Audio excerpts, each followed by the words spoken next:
tal? Mucho gusto. El día de hoy compartiré un tema que es clave para la evolución de las computadoras. Este tema son los buses internos de expansión y las interfaces. En pocas palabras, podemos decir que estos son los caminos y las puertas que permiten que los diferentes dispositivos de una computadora puedan comunicarse. En la primera parte veremos cómo han evolucionado los buses de expansión y luego hablaré un poco de las interfaces más conocidas. Y podemos empezar con los buses de expansión. Esto, como decía anteriormente, son las autopistas intermedias que conectan al procesador con otros componentes como tarjeta de video, almacenamiento o sonido. El primer bus que vamos a explicar es el bus ISA, Industry Standard Architecture. Ese fue el primero y fue creado en 1981 por la marca IBM. Este tenía un diseño de 8 y 16 bits con un ancho de banda muy bajo. Apenas tenía 8 megabytes por segundo. Aunque era un poco lento y grande, este marcó el inicio de todo lo que vendía después y sirvió para instalar las primeras tarjetas de video y sonido. Luego vino el bus EISA, que apareció en el año 1988 y este trabajaba a 32 bits y alcanzaba una velocidad de 33 megabits por segundo.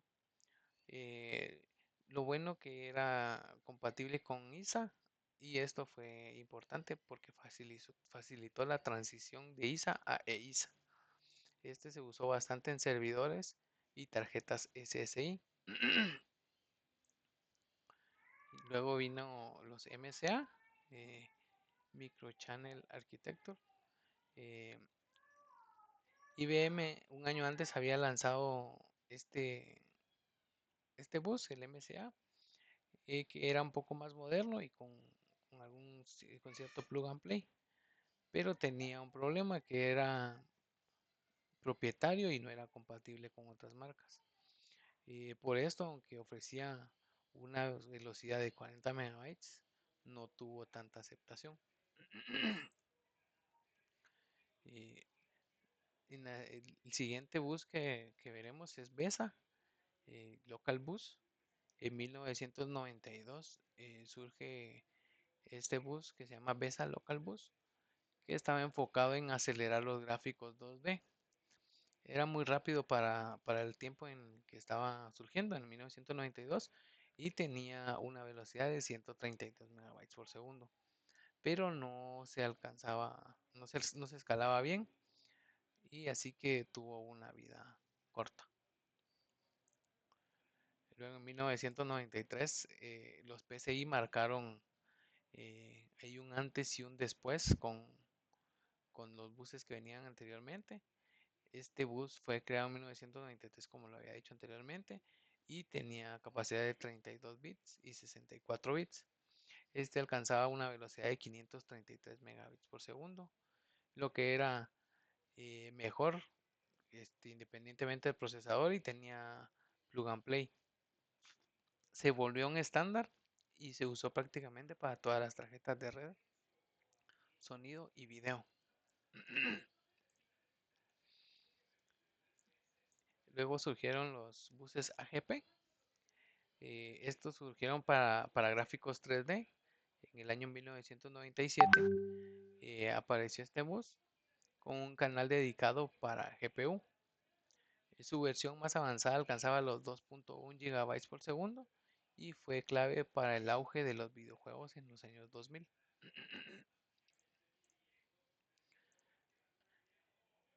Y seguido de este llegaron los buses PCI Express. Eh, Esto hasta hoy en día creo que fue una gran diferencia de cómo se habían manejado los buses. Este fue lanzado en el 2003 y a diferencia de los anteriores funciona de forma serial, punto a punto, con líneas de comunicación de X1, X4, X8 y X16. Cada versión, con cada versión la velocidad se multiplica.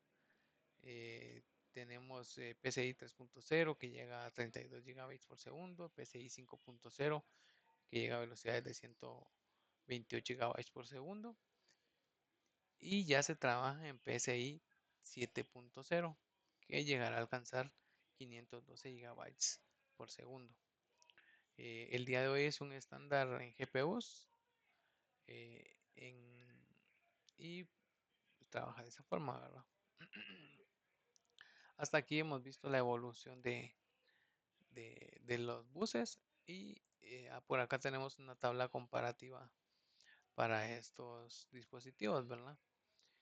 Cómo ha ido evolucionando, qué tipo de conector era, para qué fue aplicado el servicio, ¿verdad? El bus y sí, realmente ha tenido una gran evolución hasta el día de hoy. Luego nos vemos ya las interfaces.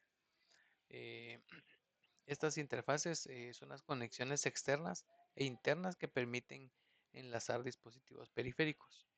Y podemos iniciar con la interfaz USB. El USB es famoso desde el año 1996 y lo usamos casi en todos los dispositivos que conectamos a nuestra computadora. Pasó de 12 megabytes por segundo, que era la versión 1.1, hasta 40 gigabytes, que es USB 4. No solo sirve para transferir datos, sino que también para implementar dispositivos y es un conector universal. El conector, perdón, la interfaz FireWire fue un rival de USB. eh, Fue más usado en video digital y audio profesional.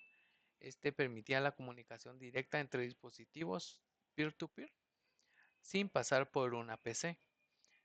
Llegó hasta los 3.2 gigabytes por segundo, aunque hoy casi no se usa. Venimos con la interfaz PATA. En cuanto a esta interfaz, es dedicada al almacenamiento. Durante muchos años reinó PATA o IDE. Usaba cables anchos de 40 U o pines hasta 80 pines. Este permitía hasta dos dispositivos por bus y aquí se manejaba el famoso Master Slave que utilizábamos en los discos duros hace mucho tiempo. Y luego llegó eh, la interfaz SATA con cables más delgados y una conexión serial. Estos eran mucho más rápidos y tenían ventaja de hot swap. La versión SATA 3 llega a 6 GB por segundo y se sigue usando en discos duros o en unidades ópticas hasta el día de hoy.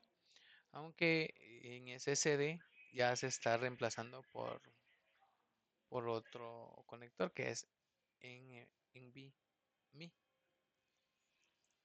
Y tenemos la fibra canal eh, que se utiliza en centros de datos. Es muy rápido, es muy confiable, tiene baja latencia y alcanza hasta los 128 gigabytes por segundo. Este se usa sobre todo en redes de almacenamiento críticas. Esta es una tabla comparativa que se lleva entre las interfaces. Ahí podemos ver el tipo de conector, el ancho de banda, para qué eran aplicados cada uno de ellos.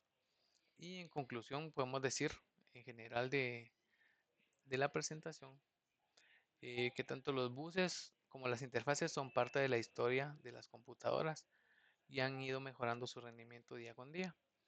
Desde lo más lento que venía ISA hasta las velocidades de PCI Express y desde los cables gruesos como eran los cables PATA hasta las conexiones ultra rápidas hasta el día de hoy como es USB 4. Y el objetivo ha sido siempre el mismo, ¿verdad? Que los componentes trabajen en armonía, que sean más rápidos, que sean mucho más eficientes. Y con esto finalizo. Muchas gracias.